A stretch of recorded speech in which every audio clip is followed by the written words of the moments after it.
Ce dinosaure ne le sait pas encore, mais sa fin est proche. Elle va être violente et dramatique, et cette histoire a plus de 66 millions d'années. Au-dessus de lui, un astéroïde géant de plus de 10 km de large fonce dans sa direction à plus de 70 000 km/h. Lorsqu'il s'écrase sur l'actuel golfe du Mexique, c'est comme si 10 milliards de bombes atomiques explosaient en même temps. Et malheureusement, cette zone riche en pétrole est le pire endroit où il aurait pu tomber. L'impact est d'une violence extrême.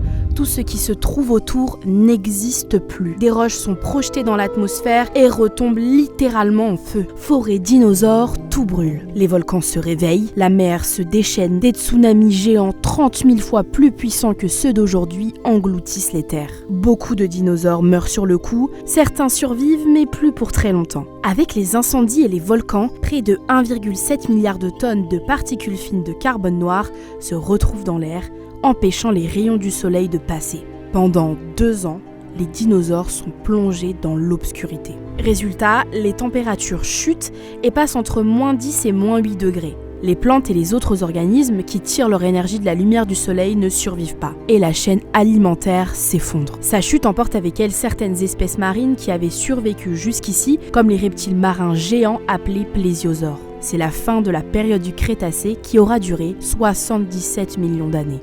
Et 1000 ans plus tard, la planète commence à se remettre. Il fait encore froid, mais des plantes réapparaissent, comme les fougères. Des petits mammifères à fourrure reviennent sur Terre. On entre alors peu à peu dans une nouvelle ère, celle des mammifères. Certains sont même géants, comme le Paraceratherium, pesant jusqu'à 20 tonnes pour 7 mètres de long, ce qui en fait le plus grand mammifère terrestre ayant existé.